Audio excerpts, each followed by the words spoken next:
Hey there, friends. Tired of managing symptoms and struggling for answers? This holistic podcast guides you beyond one-size-fits-all advice to uncover root cause health solutions. I'm Holly Jean Mullen, your functional nutritional therapist host. Drawing from over a decade of clinical and personal experience, I'm here to help you overcome chronic issues like thyroid problems, autoimmune conditions, hormone imbalances, inflammation, weight loss resistance, the list goes on. This isn't generic advice. It's a comprehensive, personalized plan covering nutrition, mindset, and environment. Tune in for practical education, expert guests, real stories, and coaching to help identify what's keeping you stuck. It's time to understand your unique needs and tap into your God-given ability to heal by honoring nature's wisdom. Your transformation starts here. Let's go.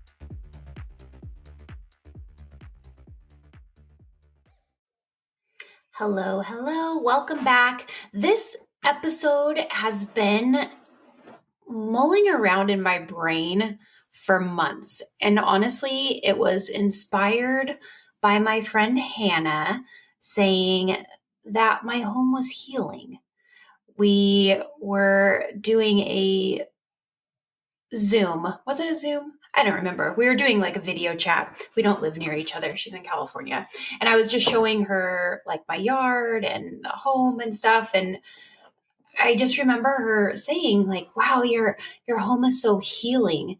And I never thought of it really that way before. Like living here, of course, I mean, my home is an absolute answer to prayers. And I don't remember if I've shared exactly how I prayed for every single detail of this home and received it because God is so good. But, once you're living in a space, the newness wears off and you start thinking about all the things you'd like to change and updates you'd like to do and renovations and projects and all those things. So you start to see those things in your home and the rose-colored glasses come off, I guess.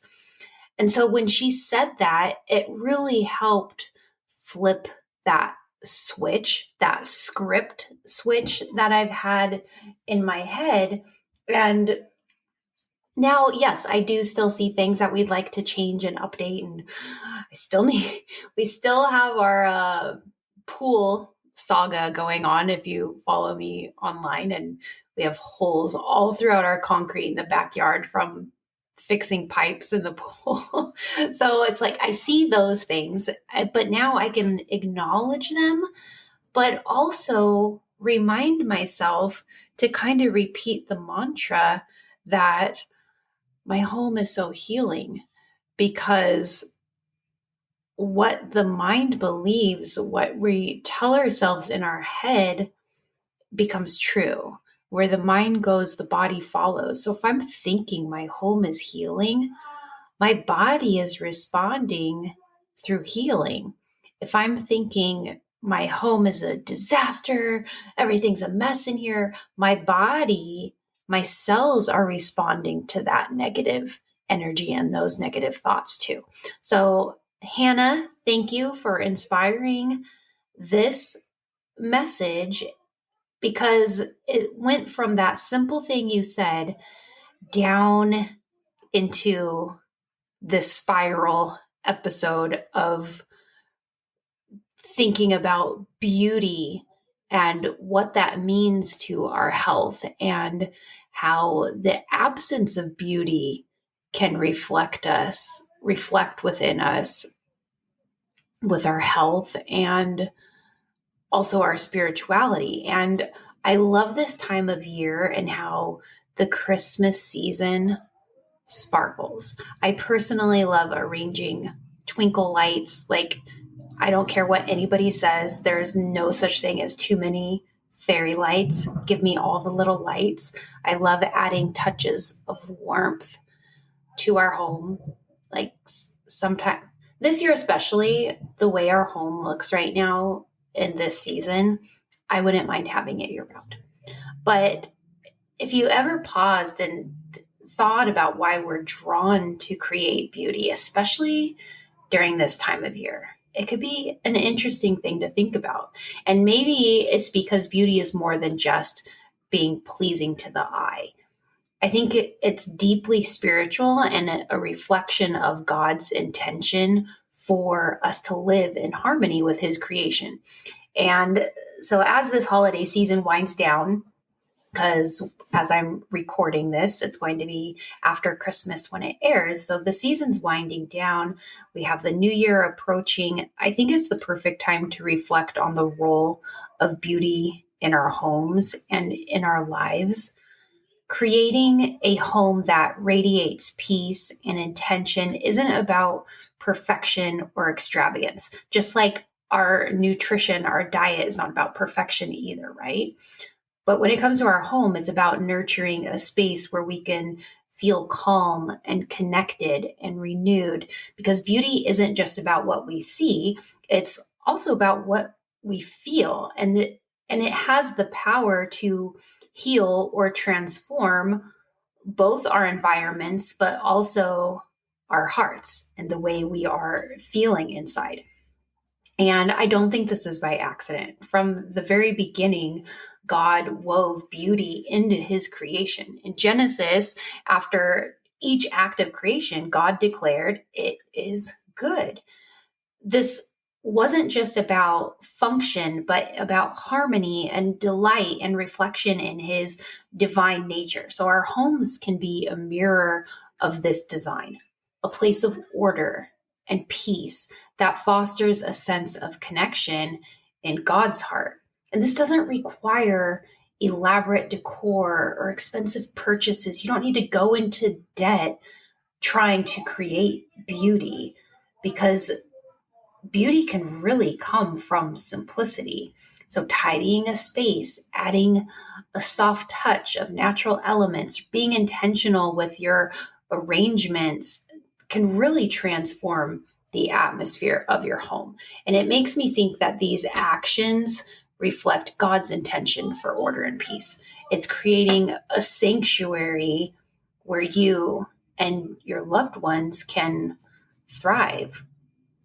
And a beautiful home isn't just about nourishing the soul, it's also supporting our physical health. Clutter and chaos, those things can raise your stress levels, activates fight or flight, keeps you in that low state of low grade anxiety. Do you ever notice how you're more on edge or snappy, irritable, moody when your house is a mess? I sure do. I sure do. This is also why some women clean as a way of relieving stress. It really does impact us. But if we look in contrast, if we have an organized or harmonious space, that's going to reduce cortisol levels, help improve focus, promote better sleep. And creating beauty doesn't require a big budget if we focus on intentionality and thoughtfulness. And as I'm saying this stuff, it's like I'm thinking, oh, here I am telling you a lesson on creating beauty and intentionality and thoughtfulness, when up until recently, like, my home's been a disaster. But I am myself making these changes. So I am just as equally like lecturing you as I am lecturing myself. Not that I'm lecturing, but you know what I mean. I am talking to the people and I'm talking to me. Like, I need to hear this. This is all stuff that I'm learning and processing and going through myself. And so this being intentional, this thoughtfulness when it comes to creating space, and whether it's just a well-lit corner that makes you smile, or fresh greenery in a vase that could be from your yard, or even just rearranging furniture for better flow, that can all create an environment that supports your health and well-being. Like right now, I'm sitting here and I'm looking at the entry table across from my office, and it's full of green plants and a painting that my grandparents had in their house that their neighbor painted, and it's of this old sailor man with like a corn cob pipe, or I don't know, some kind of old fashioned pipe. And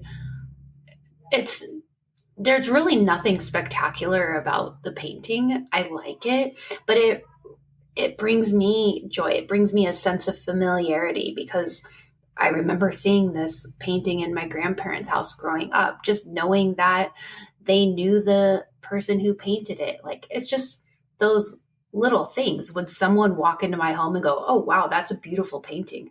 Probably never.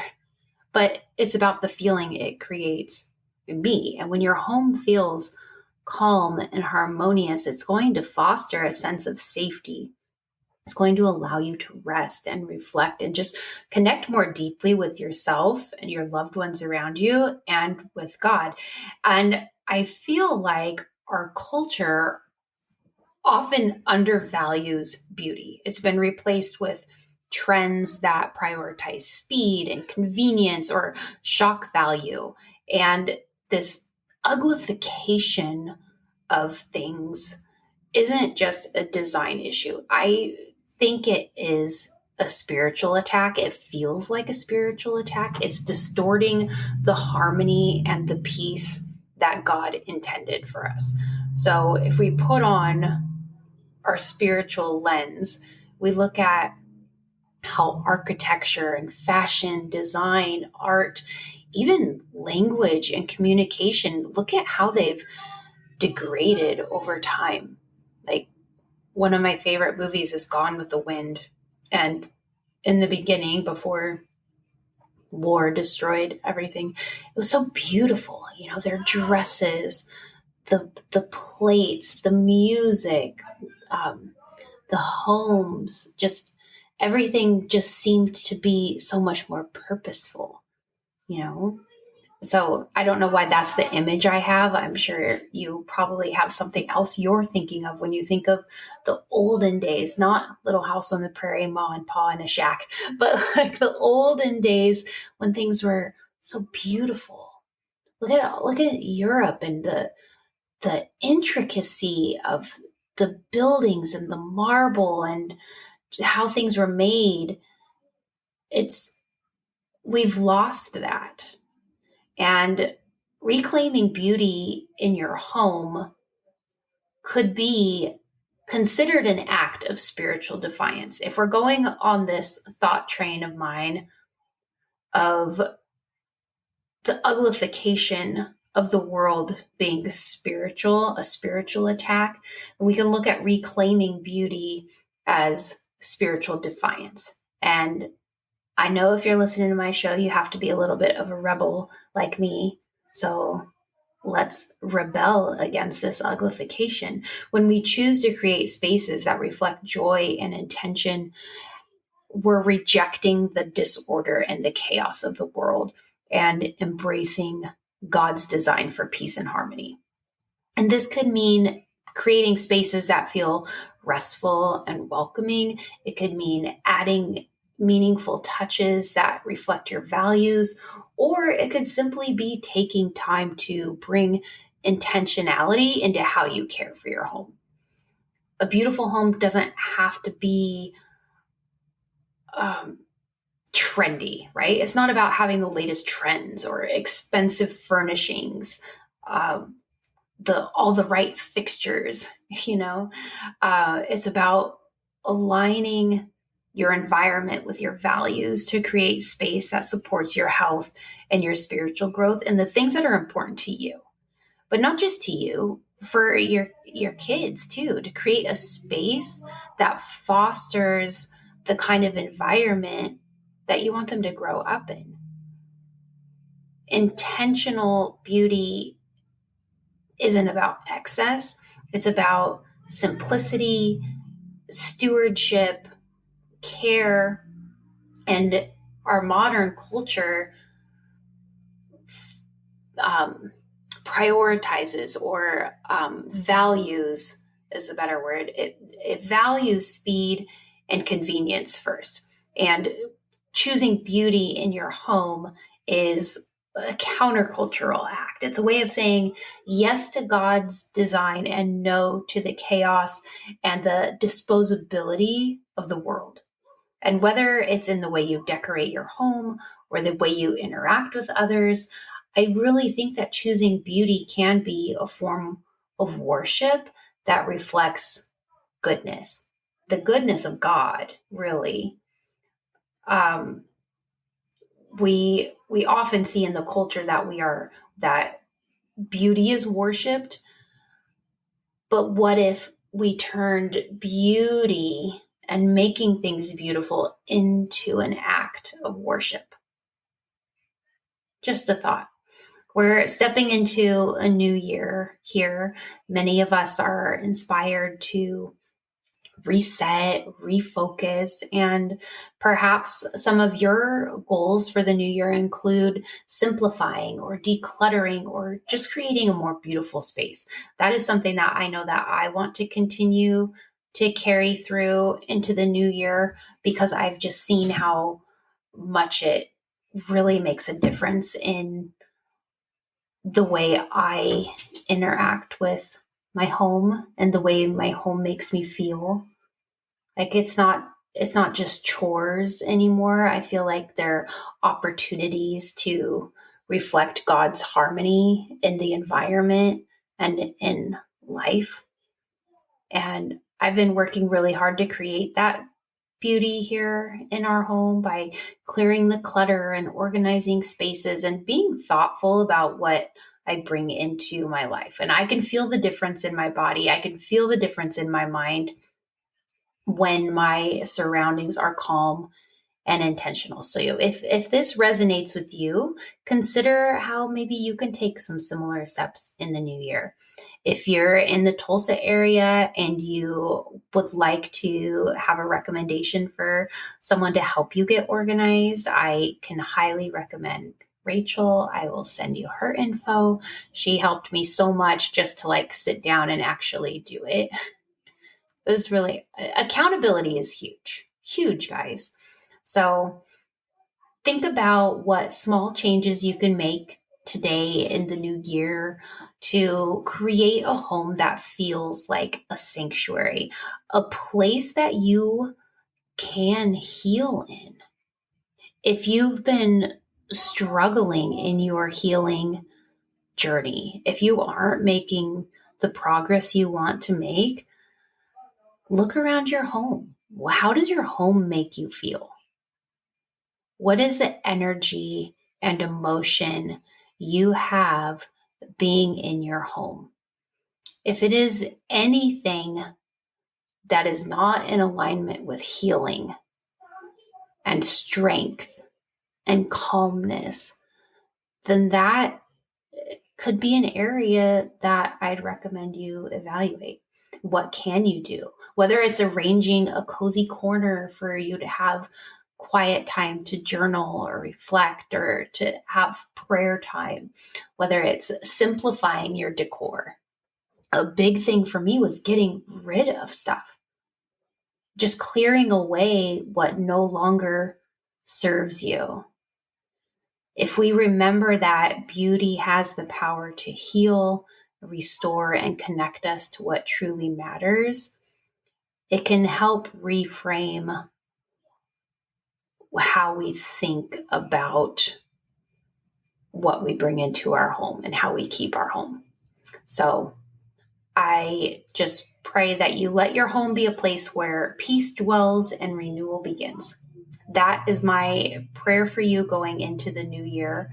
And I just hope that we can continue having more conversations and actions to inspire transformation in 2025. So thank you guys for being here. I am looking forward to the new year, and I will see you then.